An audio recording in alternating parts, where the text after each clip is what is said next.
محنت کے لیے میں آپ ہی کے دیار کے پروردہ اس وقت امروہے سے تشریف لائے ہیں۔ یہ الگ بات ہے کہ وہ امروہے سے تشریف لائے ہیں، مگر یہ اپنی جگہ صحیح بات ہے کہ وہ میزبان ہیں، انہیں حق میزبانی بھی ادا کرنا ہے۔ بس وہ 5-7 منٹ کے لیے آئیں، اپنی حاضری درج کرا دیں، اپنے خیالات کا اظہار فرما دیں۔ جناب مولانا محمد عثمان صاحب، حضرت قاری محمد افضال صاحب مرحوم کے صاحبزادے ہیں۔ صرف حاضری درج کرانے کے لیے میں نے انہیں زحمت دی ہے، اس لیے کہ انہیں حق میزبانی بھی ادا کرنا ہے، اور ہمارے دو عظیم خطیب یہاں تشریف فرما ہیں، ہمیں انہیں بھی زحمت دے دیں۔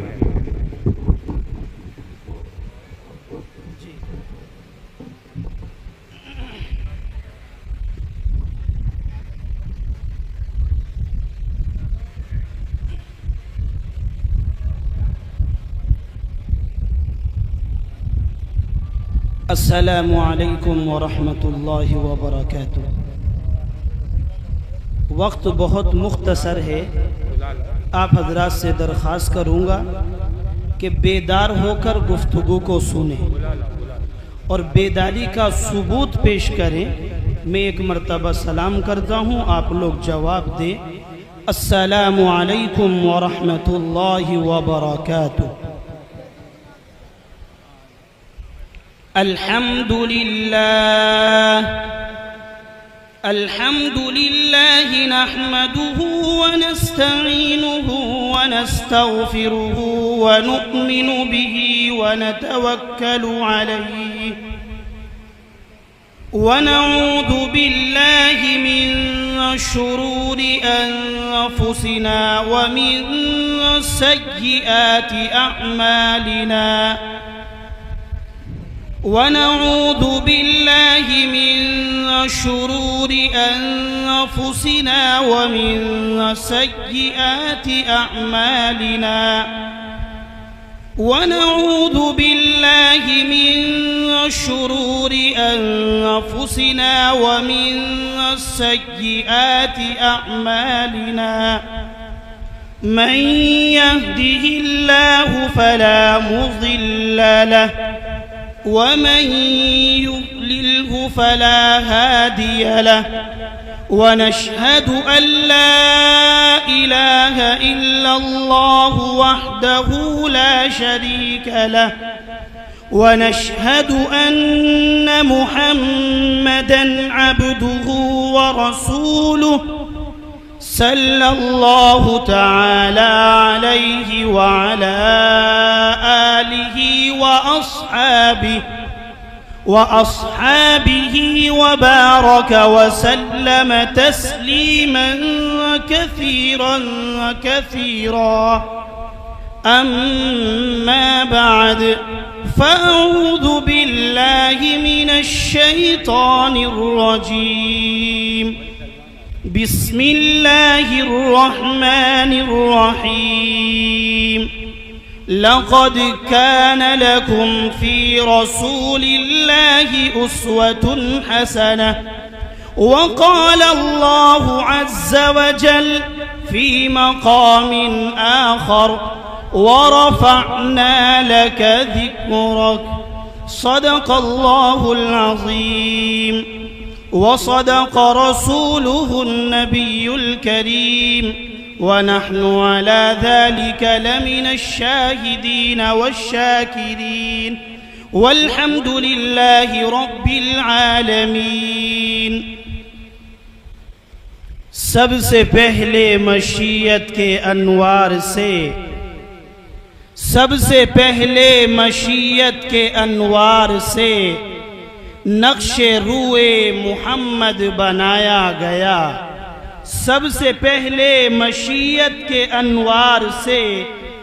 نقش روئے محمد بنایا گیا، پھر اسی نقش سے مانگ کر روشنی، پھر اسی نقش سے مانگ کر روشنی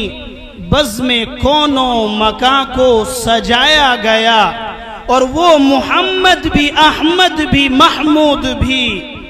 حسن مطلق کا شاہد بھی مشہود بھی، علم و حکمت میں وہ غیر محدود بھی، ظاہراً امیوں میں اٹھایا گیا، اس کی رحمت ہے بے حد و بے انتہا، اس کی رحمت ہے بے حد و بے انتہا، جو بھی عالم جہاں میں بنایا گیا اس کی رحمت سے اس کو سجایا گیا، اور مجھے حشر کا ڈر کس لیے ہو اے قاسم، میرا آقا ہے وہ، میرا مولا ہے وہ، جس کے دامن میں جنت بسائی گئی، جس کے ہاتھوں سے کوثر لٹایا گیا۔ قابل تعظیم و تکریم حضرات علماء کرام اور معزز حاضرین جلسہ، وقت بہت مختصر ہے، 5 یا 7 منٹ مجھے دی گئی، غالباً 29 منٹ ہو رہے، 36 یا 37 تلک مجھے اجازت ہے، اس کے بعد انشاءاللہ آپ کے درمیان سے رخصت ہو جاؤں گا۔ قرآن کریم کی میں نے ایک آیت آپ حضرات کے درمیان خطبے میں تلاوت کی، جلسے کا عنوان اس کی مناسبت رکھتے ہوئے میرے دوستو، یہ جلسہ جو آپ حضرات کے اس گاؤں کے اندر منعقد کیا گیا ہے، اس جلسے کا عنوان سیرت النبی ہے۔ سیرت کے معنی حالات کے آیا کرتے ہیں، یعنی اس جلسے کے اندر نبی کے حالات کا تذکرہ ہوگا، نبی کی زندگی کا تذکرہ ہوگا۔ میرے دوستو، ایک سیرت وہ ہوتی ہے کہ جس کو میں اپنی زبان سے بیان کروں، ایک سیرت وہ ہے کہ جو کوئی شاعر کھڑے ہو کر اشعار کی صورت میں بیان کرے، ایک سیرت وہ ہے کہ جو کوئی خطیب آ کر خطابت کرے، ایک سیرت وہ ہے کہ جو کاتب کتابت کرے، لیکن میرے دوستو ایک سیرت وہ ہے کہ خود رب کائنات اس سیرت کو بیان کرے۔ میرے دوستو، معلوم ہوتا ہے کہ اس سیرت کا حق ادا ہو ہی نہیں سکتا کہ جس سیرت کے بارے میں خود رب کائنات کہہ رہا ہے، وَرَفَعْنَا لَكَ ذِكْرَكَ، اے پیغمبر ہم نے تیرے تذکرے کو بلند کر دیا، ہم نے تیری تعریف کو بلند کر دیا، اے میرے محبوب ہم نے تجھے بلند کر دیا۔ میرے دوستو، بات بہت کچھ کہنی تھی، صرف اشارہ دیتا چل رہا ہوں۔ یہاں پر رب نے کہا وَرَفَعْنَا،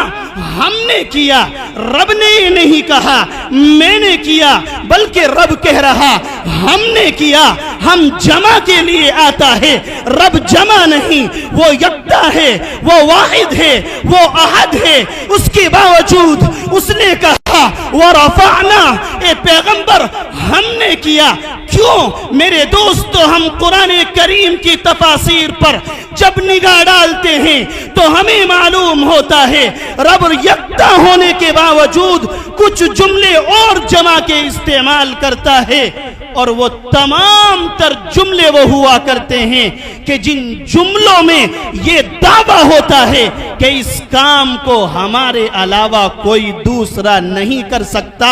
اگر کر سکتی ہے کوئی ذات تو وہ ہماری ذات ہے۔ میرے محبوب، وَرَفَعْنَا لَكَ ذِكْرَكَ، قرآن کریم میں دوسری جگہ اللہ رب العزت کہتا ہے اِنَّا نَحْنُ نَزَّلْنَا الذِّكْرَ وَإِنَّا لَهُ لَحَافِظُونَ، کہ اس قرآن کو ہم نے ہی نازل کیا ہے، یعنی کسی اور ذات کے اندر، کسی اور ہستی کے اندر دنیا کا کوئی بھی انسان اٹھ کر کے آ جائے اس جیسا کلام نہیں لا سکتا،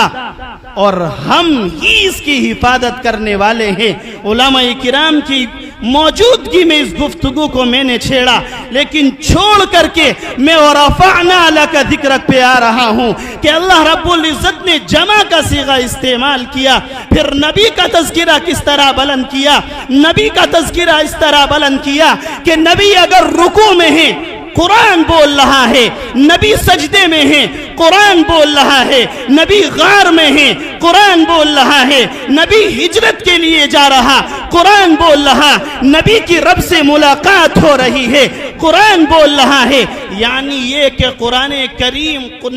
نبی اکرم صلی اللہ علیہ وسلم کی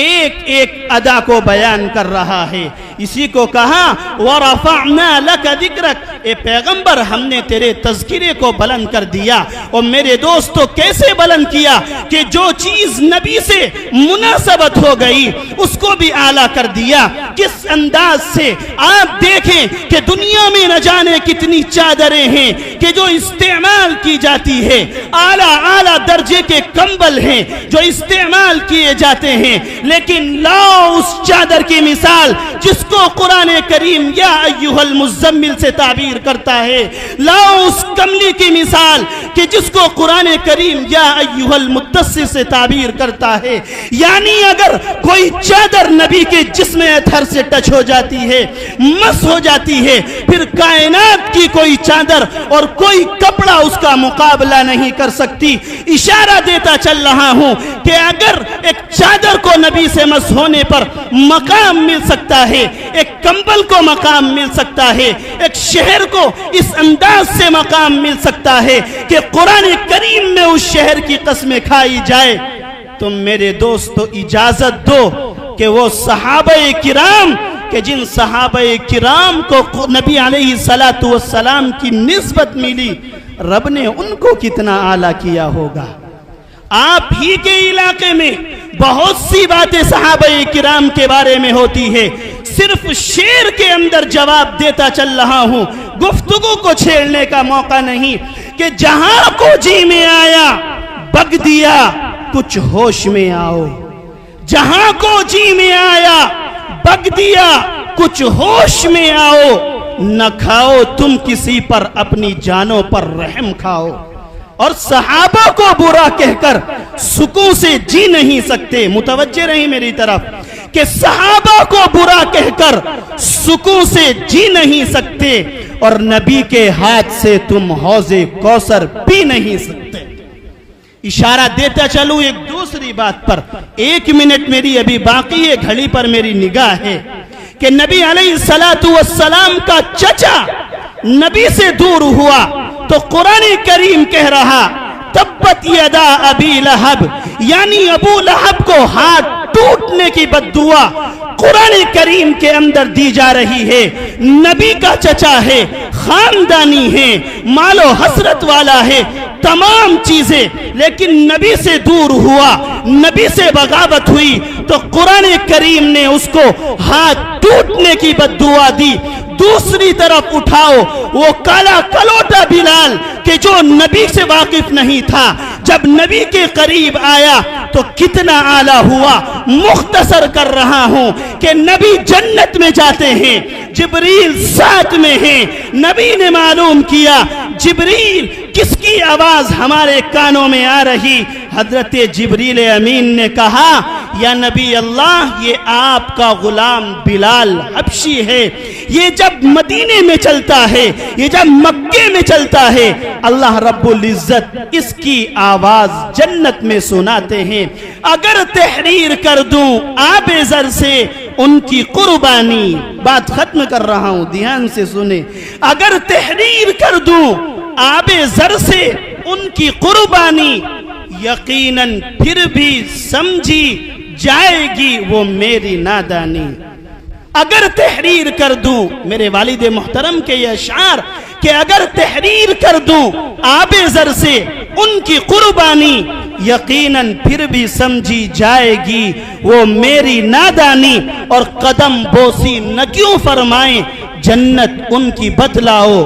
قدم بوسی نہ کیوں فرمائیں جنت ان کی بتلاؤ، نبی کی شان و شوکت ہر گھڑی جنہوں نے پہچانی۔ دعا کرے اللہ رب العزت ہمیں نبی کی سیرت کو سمجھ کر اور نبی کی زندگی کے مطابق اپنی زندگی کو گزارنے اور صحابہ کرام سے